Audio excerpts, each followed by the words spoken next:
Good evening, everyone. Welcome to Rainey Toon Talk, sponsored by her game Toon Jade Bell. Tonight, join us for our live interview is former Newcastle player David Burt and current Newcastle ladies player Daisy Burt. Thank you very much for joining us tonight.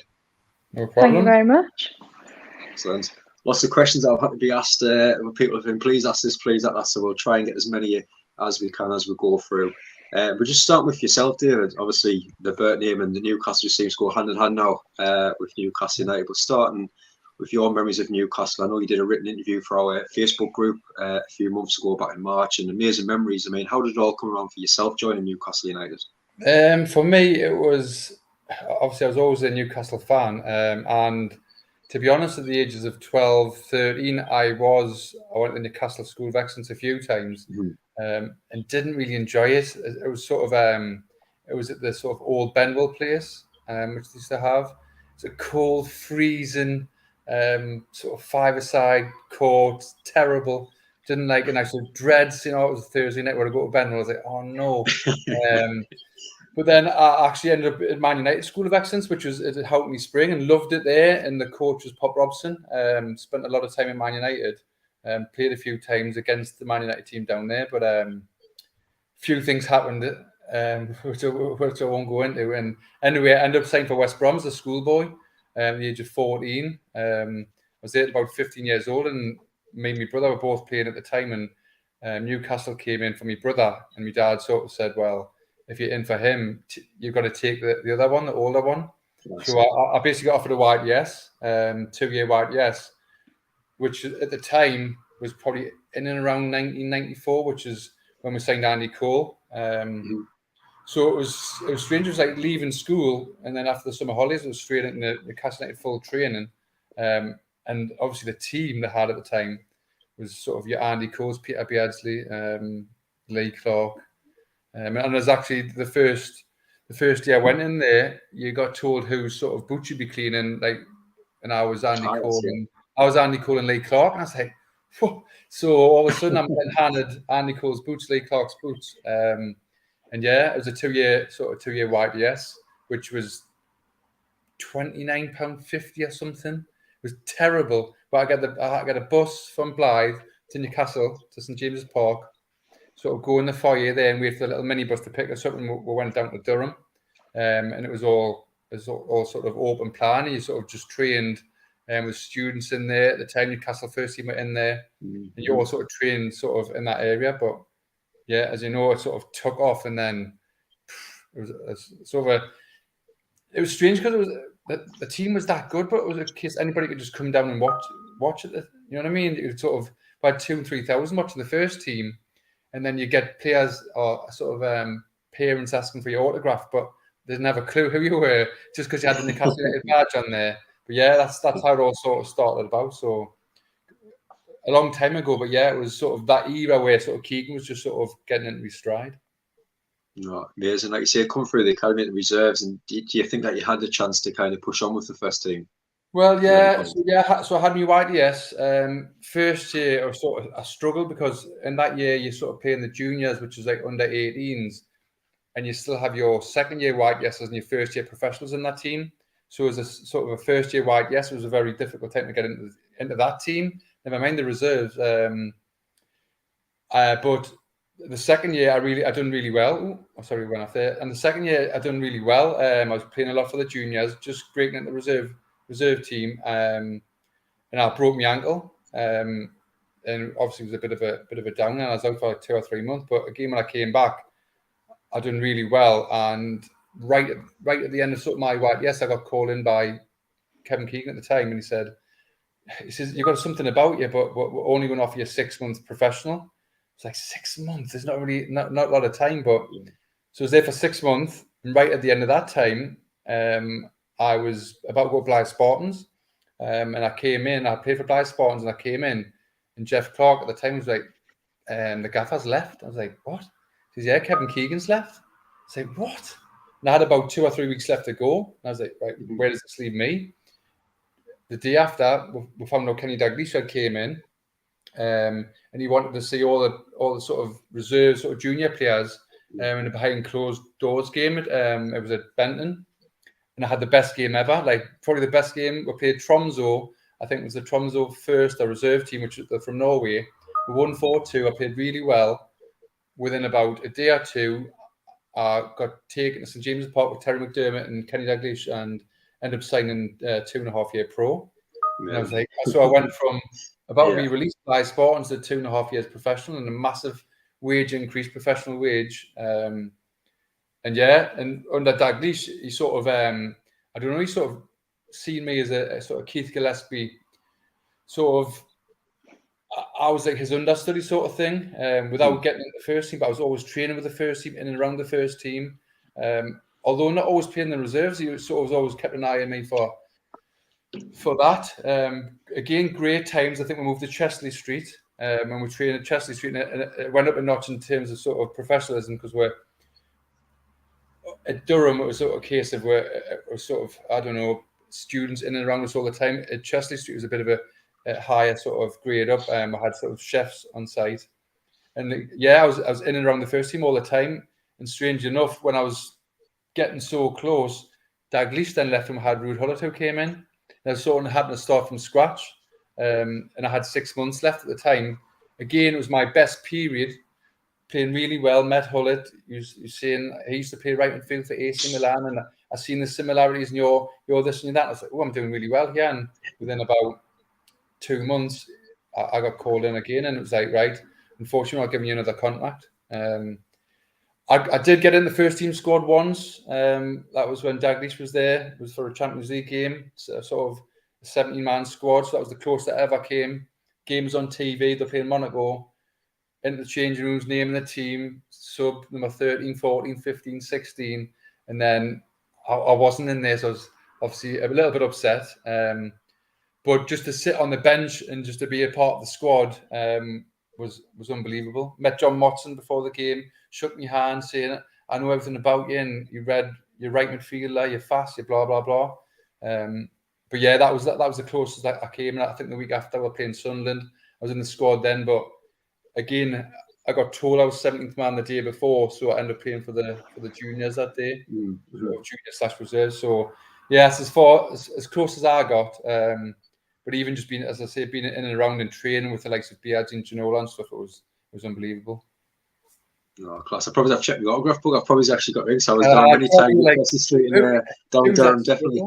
It was that squiggle, but yeah, it was. And also, I mean, under Keegan, a lot of the time you integrated the first team with the juniors and the reserves on a Monday. So once they've had a first team game, ball used to go on the pitch. It was like 6 asides, like a round robin tournament. Yes, yeah. And that happened quite often. So although after 6 months he did scrap the reserves, which made it even more difficult for the likes of me.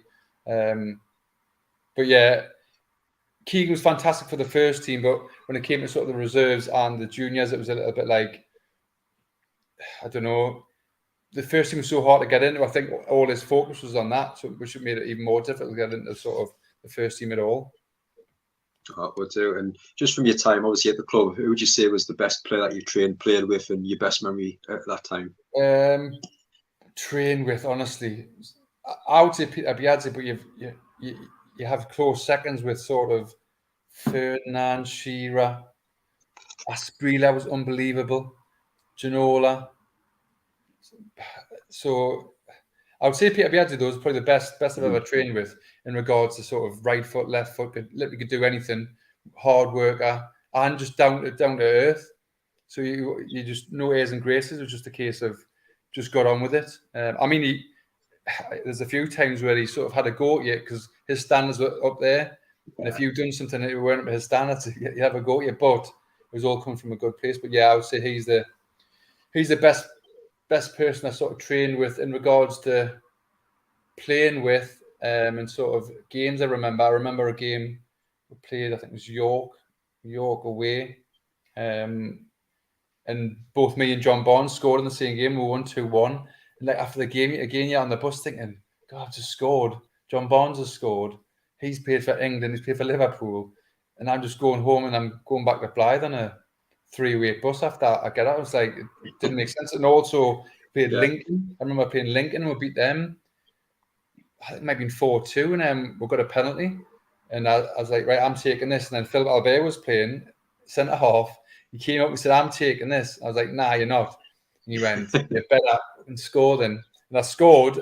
And then 1 minute later, I got brought off. But even just things like that, like he's a World Cup international saying, "I'm taking this," and I'm like, "Well, no, you're not." It just seems surreal seems surreal now, but at the time it was just one of those things. No, some great memories there, dear. Thank you very much. Obviously, some cracking stories. Any Tino parties been to? I didn't go to any Tino parties, but I heard a lot about them. I mean, to be honest, again, for some strange reason, I sort of got on with Tino and Philip Albert. I don't know what it was. I don't know. So I used to jog at the back of the queue, and he's always sort of tap us on the shoulder and burp in my face, and because he was always like he had been out on nights out all the time. I was like, I smell drink, and like he's tap us on the shoulder and just burp and be like, it's Red Bull and vodka, and it's like just laughing. And he always used to say, when it's warm, Tino train, but if it rains, Tino doesn't want to train. And he had his arms in his sleeves and his head down. But again, when the games kicked in, after the running, when the games kicked in, right foot, left foot, unbelievable skill. So Tino, he's renowned for sort of his partying, but when it came to a game, totally different sort of player. And Philip Albert was quite similar. He was, I think, always used to go to Bedlington on the drink with these sort of friends. Come in, said he had 10 pints at the night time, burp in your face. But a story about him, as I was sort of getting released, I was telling him that I was sort of looking after a pub team in Blythe. Nice. Next day he came in, £500. We went, there you go. And he says, he has sponsorship for the team. So actually got his name across with strips. Although we got P. Albert, and people used to say, why you got Palbat written on your top? I was like, no, it's P. Albert. But yeah, we're Blythe South Beach team had his name on the front. But yeah, just out the goodness of his heart, the next day, come with £500 and said, there you go. I was like, oh, thanks very much. I could easily pocket it and went, all right, there you go. But yeah, one of those things, yeah. So he was a really nice guy as well. No, amazing. And coming to yourself, Daisy, obviously the last couple of weeks, it's been absolutely huge news coming out of Newcastle United with women's football now going professional, which we're going to touch on in a moment as well. But just going back to obviously joining the club from Sunderland ladies, I know a few people probably were over the moon with that, with your decision at the time. What was it like feeling signing for Newcastle United? Yeah, very, very surreal again. Obviously, with the takeover and everything, like there was big things expected of Newcastle. So I think I got in at the right time, definitely. But yeah, it's just mad. I was so buzzing to sign for them, and it was in. That's all I've got to say. You come just that first team regular so quickly as well. I mean, when you came in, could you feel like there was something building, obviously, with the management, the players around you as well? Mm-hmm. Yeah. Really see eye to eye with Becky. Just been absolutely brilliant since I've came in. Always been really honest and communicated well with us. So yeah, it's been really easy going. To be fair, like in terms of her honesty and everything that she's brought to me. So yeah, we trust each other, and I think that's important for us, like getting in the team and that. Definitely, and with the takeover happens, obviously that the family feel it feels all around the club now is back. And when the owners came in, they always want to be a part of the club, not just the first team, the reserves, and the 23s, whatever like that. It's all part now of the club, right down to the academy. I know my friend who works at the foundation, he said that first meeting with the new owners, he just felt like something was going to happen. What was that like for the ladies' team, the first meeting with obviously Amanda Staveley? Yeah, well, when I first met Asher, I think I was in their director's box, so I didn't meet them when like everyone met them at first, because obviously that was when I wasn't there. But yeah, she just come straight over and give us a hug, and I was like, she's just amazing. Like total family feel. She's like I'm not going to say the mother, but like she's like my grandma, like at football. She's she's absolutely brilliant. She's so down to earth. And like she takes the time to get to know the players and like come around and ask how we're doing, like how the job, like what jobs are going on. Obviously, I know I'm a student, but like, she's absolutely brilliant. Yeah, and could you tell us straight away if the plans were the kind of set out, this is what we want to do, win promotion, professional, or was it all set out from day one as well? I think the long-term goal was to make it professional, but I think initially it was always let's get out of tier 4 first. And then sort of move forward. But I think in terms of like breaking the boundary of like, right, you've got to be in a championship to be professional, I think it's really good that we've broken that in terms of now you can be a tier 3 club and be professional. So yeah, I think the ultimate goal was to always be professional, but I don't think we all saw it coming as early as it has.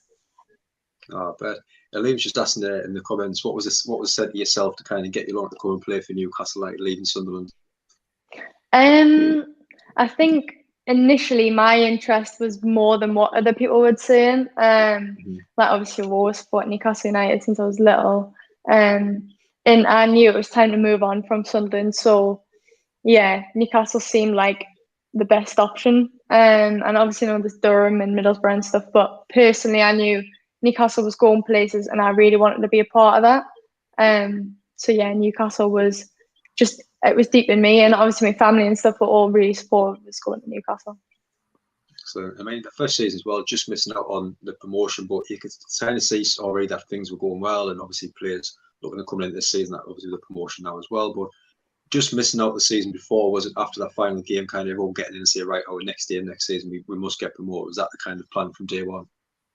Yeah, absolutely. Like, when we got together last pre-season, it was always, right, we must get promoted this year. Like, that is what we want.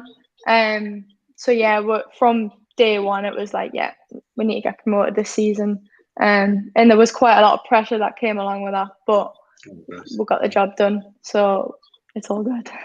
Couldn't have got better timing though, to be fair, because as Daisy was coming through the ranks at Sunderland, sort of from the age of 9 to 16, there was always that little bit of interest from Newcastle, and Daisy did actually go to a couple of training sessions, but then she ended up signing for Sunderland because she'd been there for the full time. But obviously that, I wouldn't say it didn't work out, but because she was only 16, so it was a case, you know what I mean, playing women's football, championship 16, a lot of time sort of on the bench, obviously training with the first team, but then Newcastle got taken over. We went to a couple of games then with Daisy to watch Newcastle as they sort of just missed out on promotion, and you could sense something sort of was on the sort of horizon. And as I say, Daisy took that opportunity, signed that first year, and obviously there's a pressure on them to get promoted, and they've done that. But like Daisy said, they're probably caught in between a sort of a rock and a hard place in regards to if they go up that division and they're sort of semi-professional, how can they attract sort of better players to go up again? And again, it's just another step in the right direction by going professional, and then you can attract some better players, potentially look to go up again. Again, obviously no pressure on them, but it's just all sort of fell in the right place for Daisy. No, it's huge. Like you say, the growth and the support is just getting bigger and better. And everyone obviously loves coming to St James's Park now for the ladies' games when they are played there as well. But as a young player running out in front of 20,000 plus players, what's going through your head? Is the nerves? What's kind of the emotions as well? Yeah, my sense of pride's through the roof at that point. It's like you've got to sort of manage your emotions. Like I just try to really play down the occasion. Like it's just a game. But like looking back at it, I think you take it in more when you like go around and clap the fans and stuff. Like you can't take it in too much before the game, otherwise you'll get too nervous. But yeah, just could never even have dreamt of it even a few years ago. Like being in the academy at Sunderland and all that, just unbelievable, absolutely crazy. Yeah, just touching on last season as well, obviously right down the way, it was a great end of the season. Obviously, the champions on goal difference. I mean, how good was it in the last few games? Obviously, knowing that you must win pretty much every game. If Durham played so many games in advance, was it almost pushed you on to say, right, this is our chance now? We just need to make sure we win all the games. Is that what kind of kept you going throughout that last few games? Yeah, I think the turning point was when we drew away with Hull 2-2 in the last minute. That was heartbreaking. I was crying after that game. But I think we all got back in the changing rooms, and Becky was like, we can't let this like ruin the season. Like we haven't got this far to get this far. Like we can still win this league on goal difference. We just need to be scoring more. And then from that Leeds game, obviously there's quite a lot of pressure going into the Leeds game. Won that 5-1. And then we knew the week after we needed to probably hitting about 6. I know that's like we won 6-0, but we probably needed 5+ goals to make sure that we're in a comfortable position going into the last game. So Becky's done really well and like chunked it at half time. She was like, right, I want this to be 3-0 up by half time. And then at half time, she was like, right, I want another 3. So it was just like taking it half at a time. So it wasn't that overwhelming. So we won that 6-0, and then the last game we had I think it was a 10-goal cushion. I can't remember fully. It was 10-goal cushion, and obviously Durham won 8-0, and we only found out Durham were winning 8-0 when we scored the second goal, which was good, because if we'd found out when we were only winning 1-0, I think my heart rate would have gone through the roof. But obviously everyone watching knew that. But yeah, it was obviously tight end, and fair play to Durham for like pushing them all the way. But yeah, it was mental. But nobody could slip up, really, if you think about it. If you go back, Daisy, to, I don't know, 10 games before that, I don't know, was it like sort of 9 wins and a draw? If you had said last 10 games you've got to win 9 and you only draw 1, it'd be like, what? But because Durham were just doing exactly the same thing. Durham were just winning every time you looked at. The thing was with Daisy, obviously Newcastle as well, Durham were always like 2 games ahead. So they were like, they've already got the points in the bag. They already had the sort of goals in the bag. We felt like we were chasing like a lot. And I think what was really good is that we just focused on us and we took all the focus away from them. Like Becky was like, write a list of Durham's fixtures, write a list of our fixtures, and then she grabbed Durham's fixtures and she just put it in the bin. She's like, we need to forget about them, who they've got, because that's irrelevant. We need to just focus on us and stop focusing on them. That was when we were like 2 games behind, because it was like that until the very end of the season, because it was even more pressure that they were winning by like, they had another 4 points above us, and like we still had another 2 games in hand. So yeah, like I honestly think we did really well to handle the pressure, because it was a lot. It felt like the world was on my shoulders at times, but we did pretty well to overcome that. No, it was brilliant. I mean, the last game of the season, obviously, down at Barnsley, and I remember watching like part of the game as well, and you see the pitch, and it was just the grass was that long. I just thought, hold on, this is not fair. This like what this anything's going against us today, but obviously an early goal calmed the nerves. But I mean, when you've seen the pitch, I was thinking, this is not, we kind of pass the ball around, we kind of do this. Was little things going through players' heads at that point? Yeah, so we prepped quite well that, you know, this will be the worst pitch you'll play on all season. Like just take it in your stride. Like you can't go and just start complaining and all that stuff, because that's not going to help. Obviously, when I walked on the pitch, I was like, this is not ideal. Like this is not really where we need to win the league. If I'd have picked a pitch at the start of the season, it wouldn't have been that one. But yeah, it was just, yes, this is not an ideal situation, but we need, we need to still win. But yeah, that went out the window before we'd even got there, that we knew it was going to be a bad pitch. And obviously the season over and lots of players leaving, obviously with new challenges and people obviously moving back down the country as well. But the massive news coming out over the last couple of weeks is now going full time. But I can imagine straight away if the players leaving, the staff obviously now have plans to push on further. And obviously with the help of the club, which see that they just want to help as much as they can, this can go to the highest level, can't it? Absolutely. Like, the owners they haven't got any secrets in hiding the ambitions that we've got, and they've told us that. We want to be competing in the Champions League like the men within the next probably 6 years or something. So we do need to get promoted out of this league, and then we need to get promoted again. So yeah, I think the owners, they want us competing just as high as the men, which I think is absolutely brilliant as well. No, it really is really good. And a couple of comments coming in as well. I just want to say a massive thank you everyone that's watching, lots watching now, which we really appreciate. If you haven't already, please hit that subscribe button as well. We're so close to 1,000 subscribers as well now. Ian's just mentioned that. I remember Dalton FC almost signing that spree back in the day. Remember him shaking his hand, and then the next day flew out the Teesside Airport. I remember that one, Yeah, I remember that. He sort of paraded it. I think he met the chairman, didn't he? And he sort of said he would sign. They had him in the middle of one of the games, the scarf up, and then he just never turned up any games, and that was him gone. Crazy, isn't it? And Ian, thank you very much for your support as well. Really appreciate it as well. Daisy, Luke's asking, might be too early to tell happening off the season, but what are you expecting to change day in, day out with the club now being professional from semi-professional last year? Yeah, so we had a meeting on Monday, and it sort of went through like what they all look like and how the transition is going to be quite big. We're going to be probably in the mid, like we're not fully going straight into being professional. Yeah, it's like going to be a step-by-step process, because some people need to like hand notices in and all that work. So yeah, we're going to be in probably about 6 days a week, and like training Saturdays, which we're not normally used to. So yeah, it's not gonna be a case of you just rock up at 10 o'clock and train and then go home. It's gonna be like you're lifting, you're training, you're eating your breakfast and your dinner, and then we're probably doing like social stuff as well. So it sounds absolutely brilliant. No, it's great, isn't it? As Liam's opposed asking, was to, any... sorry, I think the difference would be, I think, I don't know how hard Daisy felt, but it was sort of on a Tuesday night, a Thursday night, and a Friday night training at sort of 7 o'clock or 9 at night. You'd have girls coming from college, you'd have women sort of being all day at the sort of office, or maybe a PE teacher, or sort of in the police. I mean, training, once you've done a full day's work, 7 to 9, it's no good to no one. It's your body sort of winding down, and then you're going out and training. That's no preparation for a game on a Sunday. Now, as you see in there, you've got your full day, maybe it's training in the morning, you're sort of wasting the afternoon, or sort of team analysis.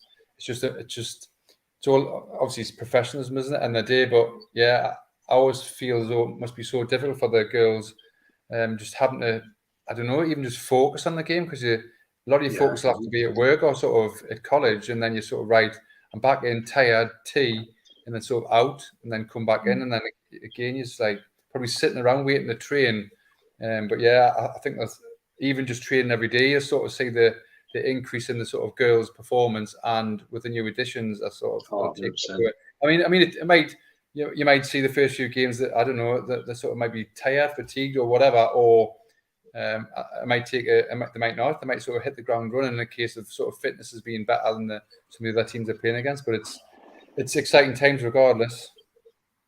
Oh, that's it. Hopefully, like I say, plenty of massage beds and everything, plenty of resting. It should be a lot better, isn't it, a day in, day out as well.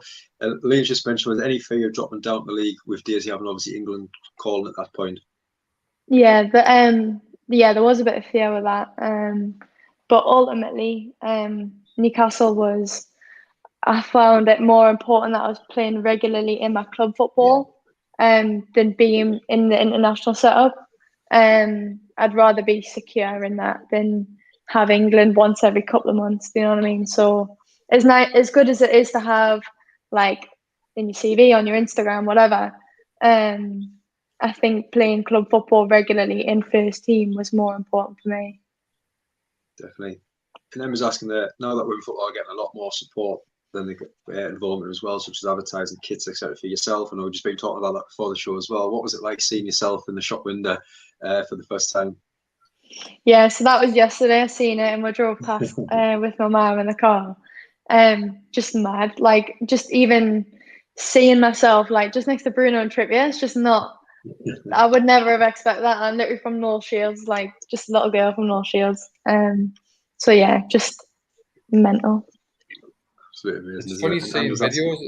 It's funny just seeing videos of other people buying kits online and doing this, and then they're standing in the club shop waiting for printing, and then there's like Daisy in the background or Daisy in the front, or even when I sort of get the emails for the kit, I click on, it's just like her face is sort of just staring back at you. It's and to be fair, it'll be like that for the full season.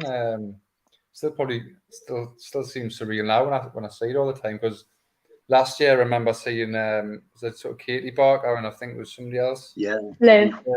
On the front, and you wouldn't even have thought in a year's time that'll be Daisy. But yeah, it's still strange for me seeing it now. Never mind Daisy seeing it herself. Yeah, it's class, isn't it? And I was just asking the Burt, we know for being excellent dancers, but who's the best, David or Daisy? Not me. That's you. It might have been me a few years ago, but now obviously with my bad knee and my bad ankle, honestly, it's been it's things that you sort of, as you get older, you start getting little niggles here and there. And all of a sudden, for the last probably 2 years, Daisy will probably get sick of me, but on Holly, I'm like, ooh, my ankle, ooh, my knee, oh, my ankle, honestly, every 2 seconds. But yeah, in regards to dancing, I still like dancing back in the day. I'm still going to see if I can get back out on the dance floor after this. Actually, I don't go out anymore, but I'll dance in the house. I'll dance at Daisy scores. That'll be never. Once a year. Once a year. And just going through a couple of questions with both before we finish as well. Start with yourself, Dave. I mean, the picture that really stood out for myself that you shared, and obviously that was all over at the end of the last season was the picture was with yourself with Barnsley. Obviously, Dave, you're so excited of what's just happened in the final whistle, winning promotion. And you can just see how proud you were looking on, but obviously of how much it went to yourself and to Daisy. You must be so proud, obviously, and looking back at that picture as well of how much it means to you both. Yeah, I mean, I remember Daisy playing sort of St James Park the first time, and I wasn't that emotional until after the game, and I seen her obviously started crying a lot. Daisy was crying. I think everybody was crying, to be honest.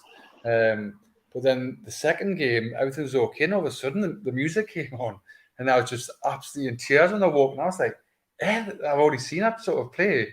I don't know. It was just obviously against Bradford. I don't know if it was because it was getting closer than the season. Obviously, wanting them to go up so much. But again, the last game of the season, just seeing that they all got promoted and how excited everybody was. Yeah, the emotion just came back, and yeah, super proud.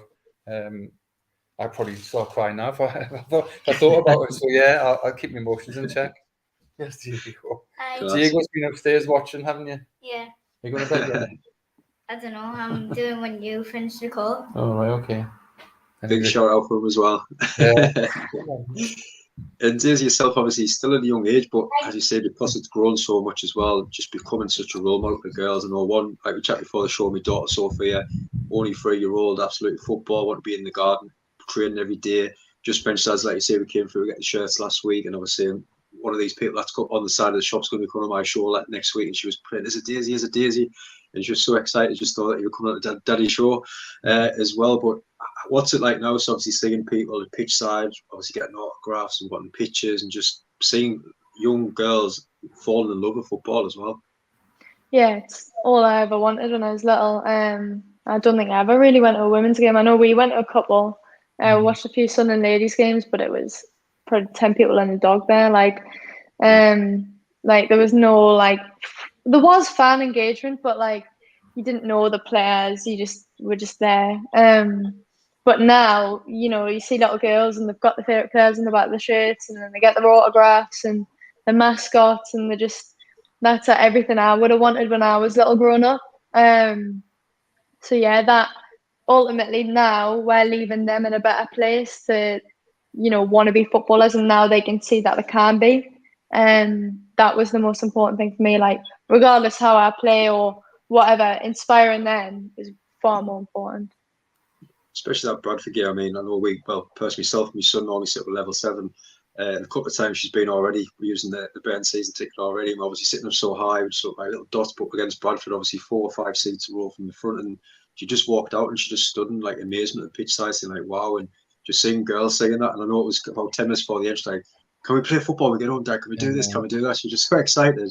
And obviously with all the players as well and all the social media, it's just so important now to kind of be them role models for them people, isn't it? That's it, exactly.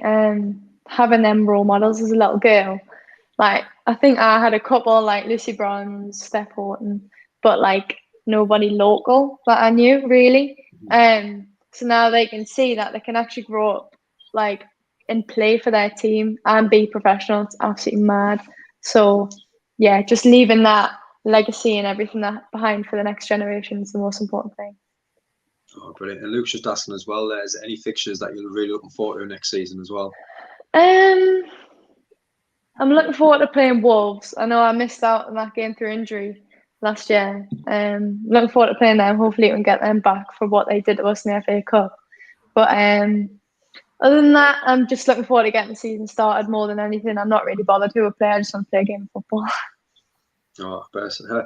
And David, yourself, obviously, new season next year, new league, more trips out for yourself as well. How much forward are you looking, obviously, with that step up to the new division and travelling around, obviously, and watching teams play?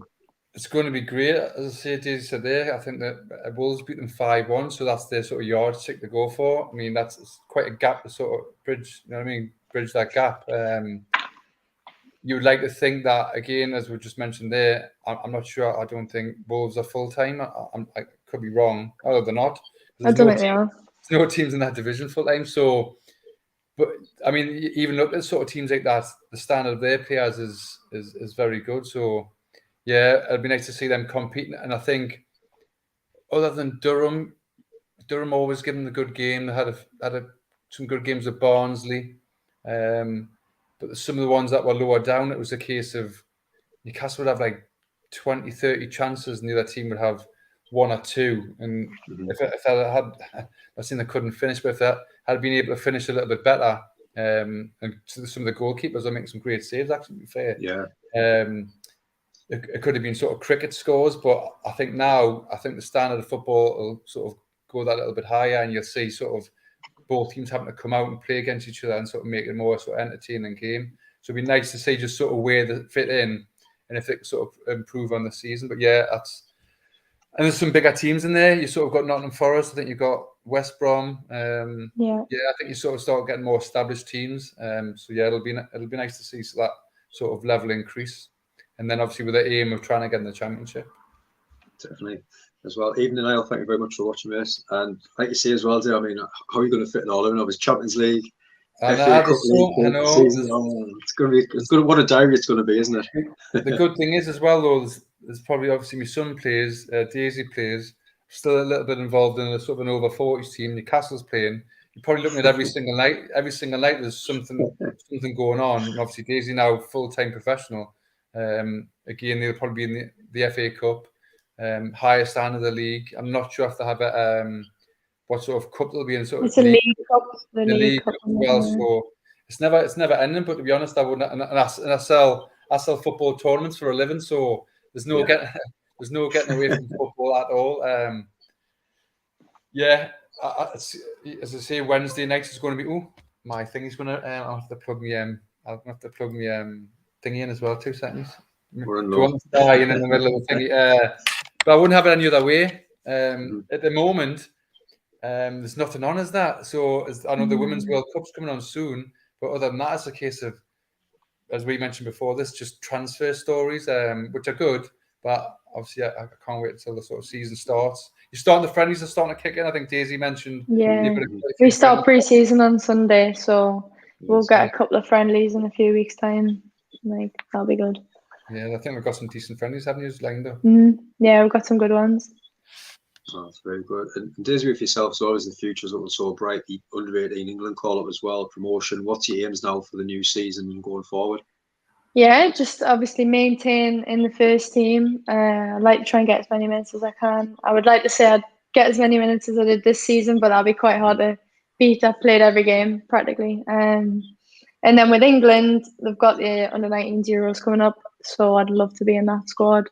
So that starts in October, the qualifiers start. But we've just got a new manager in, Amy Merrick's from Brighton, which is pretty decent because obviously she would have worked with Dan Ashworth.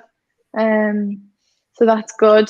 And yeah, just hopefully staying in the squad and obviously playing regularly with the first team and then hopefully get promoted. That's my aims. Yeah, fingers crossed. And hopefully, like you say as well, we just touch on the pitch, what you played in the last season. Hopefully now moving up that level and playing against these bigger teams, like you mentioned, they're Nottingham Forest, West Brom, possibly playing at them stadiums as well. It'd be huge, wouldn't it? Absolutely. I think it would be such a good experience playing at your likes of your Wolves ground, your Forest ground. I know they have previously, and I think that'll be a good experience for us playing against a bigger crowd that's against it instead of that's forward. So yeah, definitely. You'd like to think as well next year potentially that they have a couple of games again at St James's Park as well as Kingston Park. Maybe you might have your 2 games next. But I think obviously Kingston Park, the crowds were decent when you might see an extra couple of hundred or even 1,000 now that they've moved up a league coming to watch. So that'll be good as well. And obviously see some of the new signings and see the girls as full-time professionals. Yeah, it's definitely. I know, obviously, we pushed it so much towards the end of last season in the Facebook group as well, which we're going to continue next year. And so many new fans and a lot of people sharing the pictures of the game against Bradford. And it was absolutely amazing. So I know we're going to continue that next season. We'll get them a few extra fans through the door as well. But Daisy and David, thank you very much for coming on the show tonight. It's been an absolute pleasure. Been looking forward to this all day at work. So I'm over the moon. It's 9:05, past my bedtime. No problem. Thanks for having me on. Thank you for having me on as well. I really appreciate it. Hopefully back at the end of the season talking about promotion again. Think England call-ups, all that as well. Hopefully, fingers crossed. Yeah, as well. Thank back you. on Sunday. Oh, no problem at all. But back on Sunday, our Toon Gossip Show, episode 2, Sunday, 7:30. So come along and join us for that as well. But again, I just want to say a massive thank you, everyone that's been watching. Still loads watching now, so we really appreciate your support. And if you haven't already, please hit that subscribe as well. And I hope you all enjoy the rest of the evening as well there.